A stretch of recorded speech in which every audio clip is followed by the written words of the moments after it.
So I've been trying to do these videos pretty much every month of two undervalued stocks to consider for a specific month.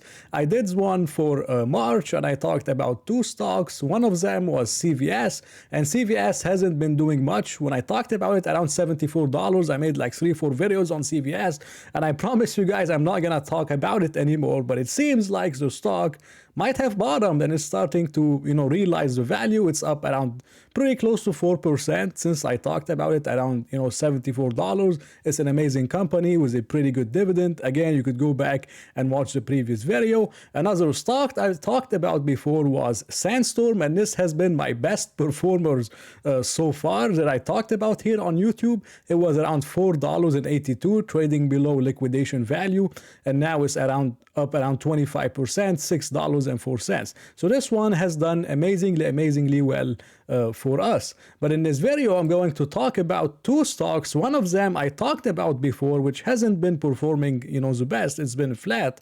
And the second one is actually a new stock, which I haven't talked about before. And this is in an area where I see a lot of opportunity, and I think it's actually been overlooked.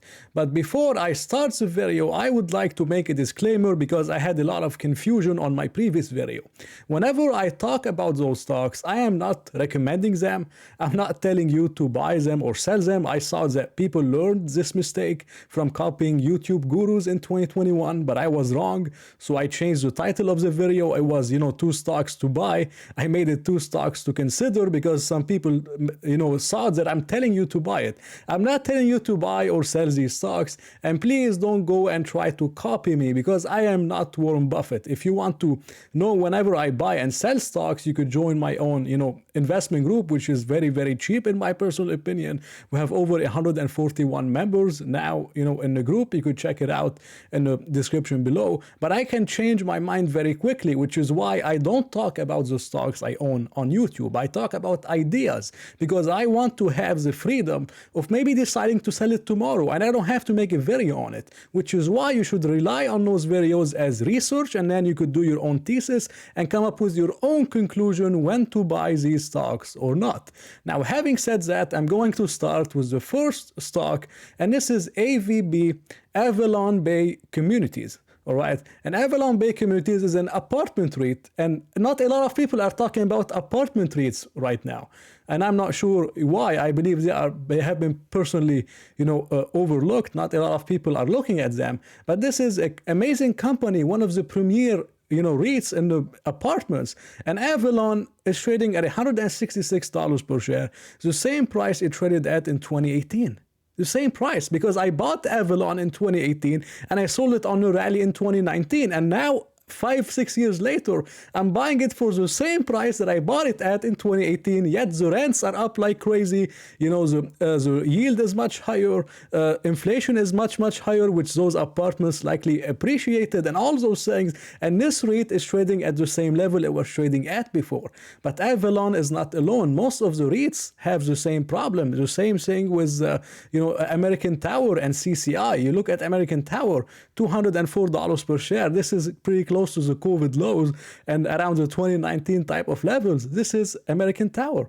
A lot of those REITs, they are trading at COVID lows, and I see a massive opportunity in most of them. Not MPW. Yes, MPW maybe is more riskier, but I'm not trying to take risky investments. I believe we can get a pretty better, return with, somewhat safer investment, especially like, Avalon Bay Communities, which I'm going to focus on in this video. But Avalon Bay Communities, they own, apartment complexes in many areas. But the problem is most of the areas where they own, most of their apartment complexes are in California, in Washington, a lot in New Jersey and New York. And this is not where, the growth is happening. The growth is happening in Colorado, it's happening in Florida, it's happening in Texas, and the company is not really focused on those areas. It was focused on these other, legacy type of area.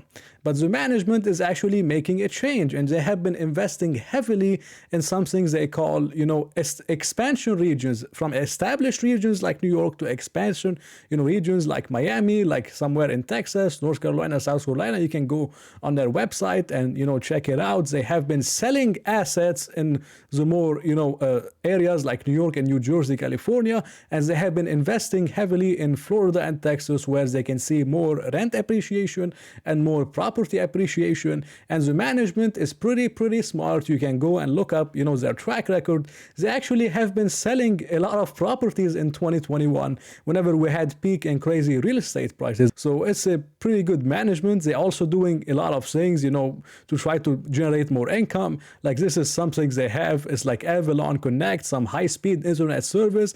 They're gonna generate around $5 million in 2023. This is like a furnished type of thing where they can furnish apartments for tenants, $1 million in total. This is another one, some labor efficiency. So they are pretty smart in finding, synergies. They know what they're doing. They have pretty good, track record. Avalon is one of the best apartment REITs out there, and I really like the management in the company. But not only I like the management, I also like the valuation. But looking at the yield of Avalon, now it's around 4%. When I started talking about it in my own investment group, it was around 4.5% and 4.2, 4.3%. But now it's still around 4%. Now the question is, and what you might say, why would you buy a REIT at 4% if you can get 4.5 or 5% with T-bills or with a bond, you can get 3.5, 3.7%. Why would you take a risk and buy Avalon Bay Communities? Well, you're right. This is why no one is buying American Tower. This is why no one is buying Avalon Bay Communities. But this is how the market is irrational. The market believes that rates are going to stay at 5% forever. And we both know that this is not true. This is not sustainable. The market is pricing in rate cuts as soon as summer. And if it doesn't happen this year, it's going to happen next year. And this is where I believe investors are overlooking. They are keep looking at bonds. They say, I can get 5%. Why would I buy REITs? But whenever the rate goes down, and it's going to eventually go down to 1 to 2%, it's going to stay at 5% forever. This is where I believe we could see massive appreciation in companies like American Tower, which is yielding, I believe, pretty close to 3%. The company used to yield as low as 0.5% on the top. And now it's yielding 3%, and investors don't want such companies anymore. And it's the same thing with Avalon Bay Communities. It's yielding around 4.2%. And investors, again, they don't want it anymore because they think bonds are more attractive, which is true. But if you believe eventually, rates are going to come down, I mean, there's a lot of massive opportunity in REITs like Avalon, in my personal opinion. But not only their yield is not bad, their valuation is not bad, and it's trading at the price to FFO per share from operation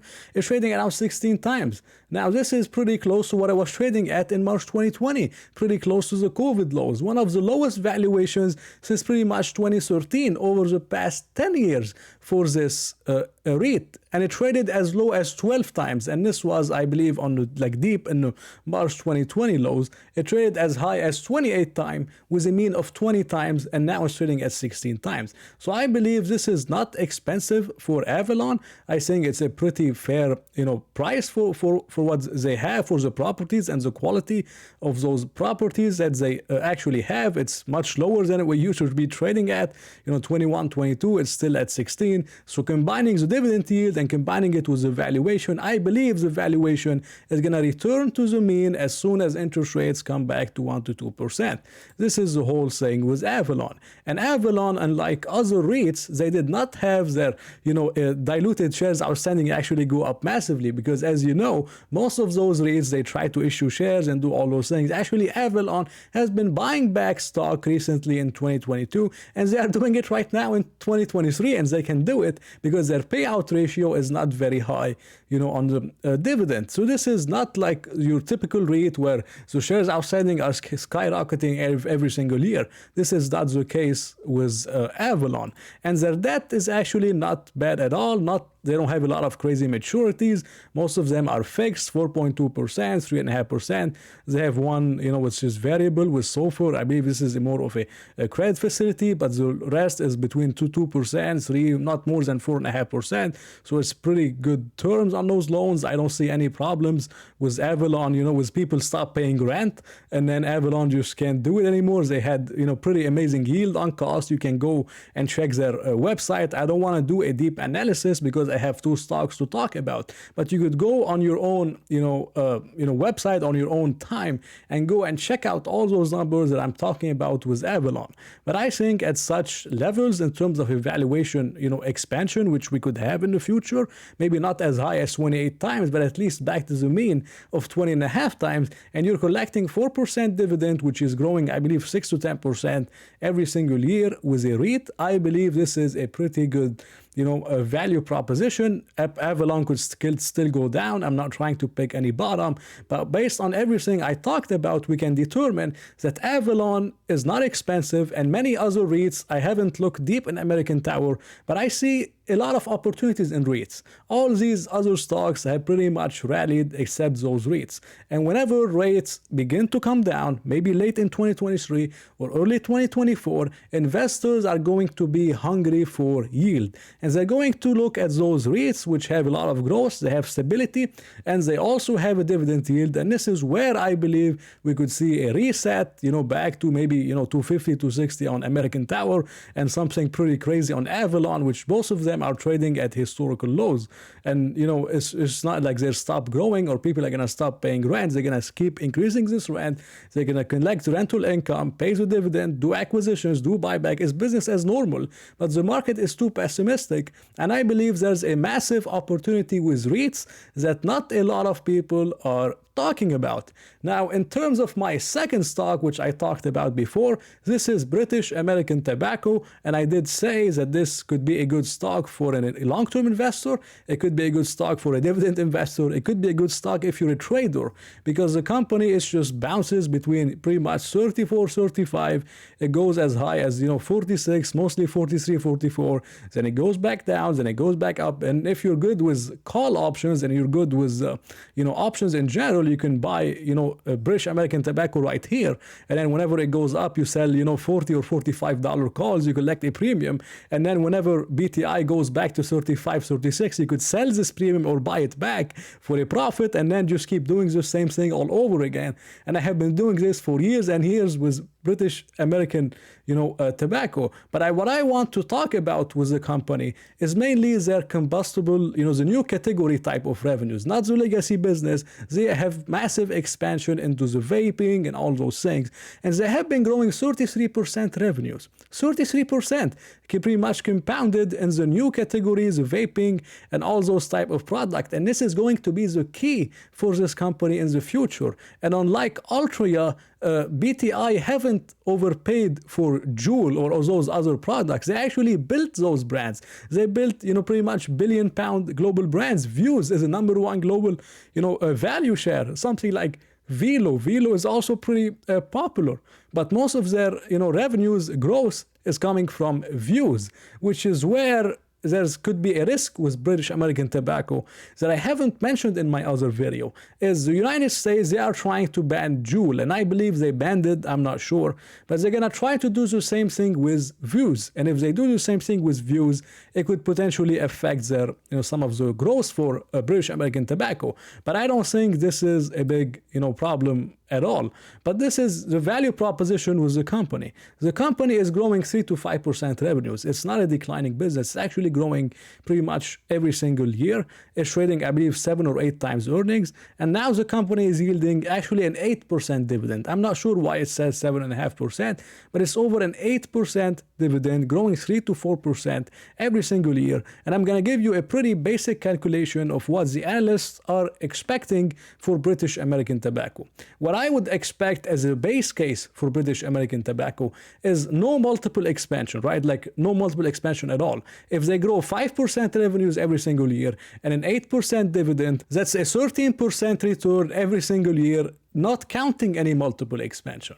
But this is not how I think about BTI. And if we look at the analyst estimates for BTI, they are expecting over a 50% increase in net income from pretty close to 8.7 billion to almost $1.5 billion of net income. And they are expecting higher net income margins. So the main reason they are expecting higher net income margins is because they had all this growth of 33% from those, type of brands like, Views and all the vaping stuff. But the problem is that these brands have not been profitable. So they have been waiting on profitability. But the company said that these brands are going to start being profitable as soon as 2024. So this is going to increase their net income margin. And this is what the analysts are factoring in. It's going to be a combined of some revenue growth and also some net income margin expansion. And taking a pretty simple calculation, and we take the, 12.5 billion, and then we time it by a 10 multiple of 10 times earnings for a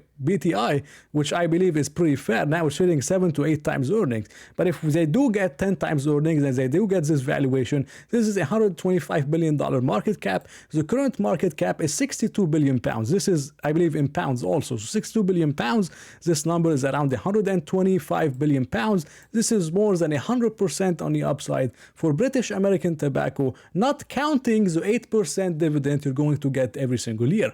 So there's a lot of different things with British American Tobacco. Well, you could get around a 45% return pretty much from the dividend alone, 40 to 45%, without any multiple expansion. But the company is growing, it has a lot of things. So there's a lot of different variables where I can see more than a double in British American Tobacco over the next 5 years. I think it's one of the most undervalued stocks in the stock market, and I'm seeing a lot of value with British American Tobacco. So those were my 2 picks for April. They are not picks, they are not recommendations, it's not financial advice. I'm just giving you ideas for you to research and look into. So thank you for watching this video. I hope you enjoyed it. If you did, please press the like button and maybe consider subscribing. So I hope to see you in another video.